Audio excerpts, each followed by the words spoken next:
오늘 함께 나눌 말씀은 누가복음 5장 27절로 39절까지의 말씀, 날마다 주께로 96쪽과 97페이지의 말씀입니다.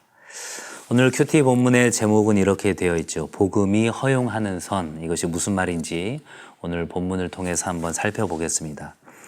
오늘 본문은 크게 두 가지의 내용으로 되어 있죠. 27절부터 32절까지는 레위를 부르시는 장면이고, 이어지는 33절부터 39절까지는 금식에 관한 교훈의 내용입니다.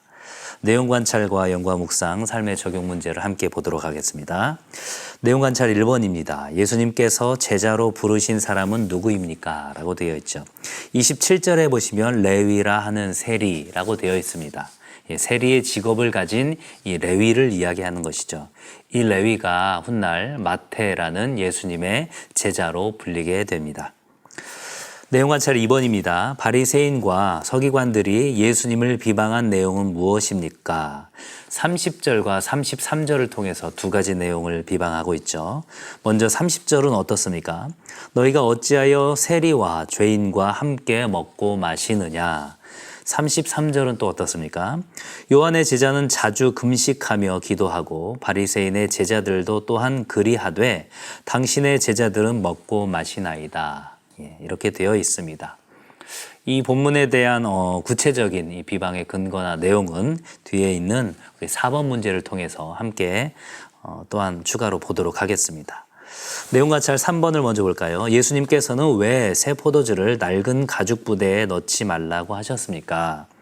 37절에 보면 이렇게 되어 있죠. 새 포도주를 낡은 가죽 부대에 넣는 자가 없나니 만일 그렇게 하면 새 포도주가 부대를 터뜨려 포도주가 쏟아지고 부대도 못 쓰게 되리라. 아멘.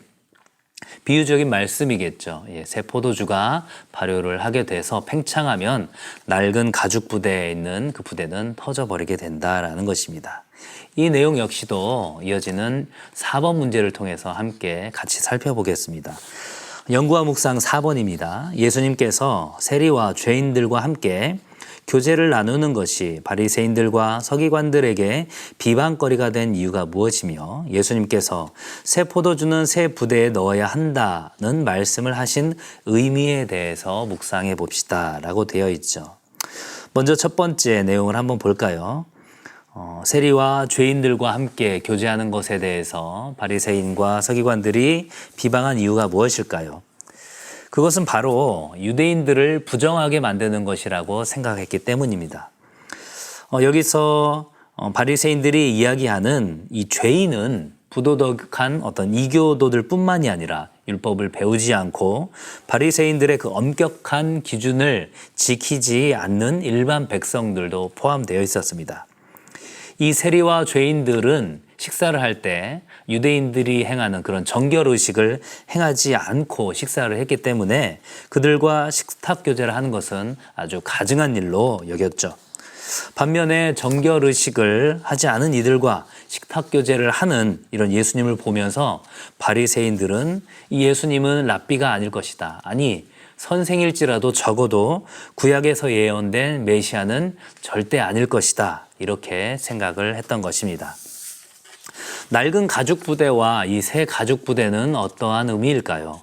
다분히 비유적인 표현이기 때문에 여러 해석이 가능하겠지만 전통적인 해석으로는 이 낡은 가죽 부대는 낡은 그런 영적인 영성 체계, 그리고 새 가죽 부대는 새로운 영성의 체계를 가리킨다고 비유한다고 이야기하면 좋을 것 같습니다.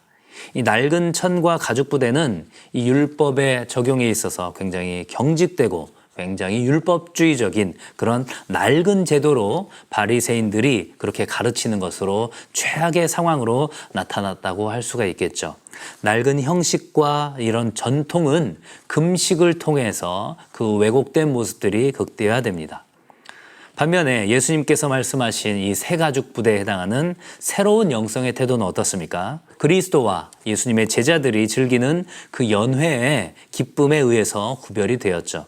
새로운 태도가 있을 때 성경에 나타난 그 하나님의 뜻과 새로운 형식에 대한 이해가 모두 보존될 것입니다. 율법은 어떨까요? 율법이 무조건 나쁜 것일까요? 그렇지 않죠. 하나님의 속성과 뜻을 밝혀주는 역할을 하죠. 예수 그리스도는 이 하나님의 속성과 뜻을 계시해 주셨습니다. 하지만 문제가 있죠. 율법은 죄를 지적하고 사람들을 정죄할 뿐이지만 예수 그리스도는 어떠십니까? 그 죄의 용서와 구원을 주시기 위해서 십자가에 자기 목숨을 주셨다라는 것이죠. 결국은 이 새 가족 부대에 대한 예수님의 비유는 예수님의 그런 전체적인 사명과 그리고 예수님께서 인간의 역사 속에서 개입하심으로써 새로운 시대, 새로운 영성의 시대가 열렸다라는 것들을 말씀하시고 싶으신 것입니다. 마지막 삶의 적용 5번 문제를 살펴볼까요?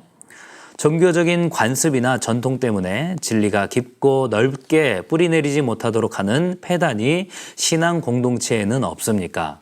나의 종교적 열정이 다른 이에게 피해를 주거나 복음을 가로막는 욕심으로 드러난 적은 없었는지 생각해 봅시다 라고 되어 있죠. 일전에 한국 교회에서 이 주일에 돈을 쓰는 것에 대해서 금기시하고 비난하는 정서가 있었습니다. 하나님의 말씀을 듣고 온전한 예배자로 나아가기 위한 하나의 그러한 방편이었겠죠. 그러나 문제가 된 것은 나중에는 이것 자체가 그 사람의 주일 성수의 그 신앙을 가늠하는 기준이 되어버렸다라는 것입니다. 그리고 이를 지키지 않는 사람을 아주 비난했죠. 정죄했습니다.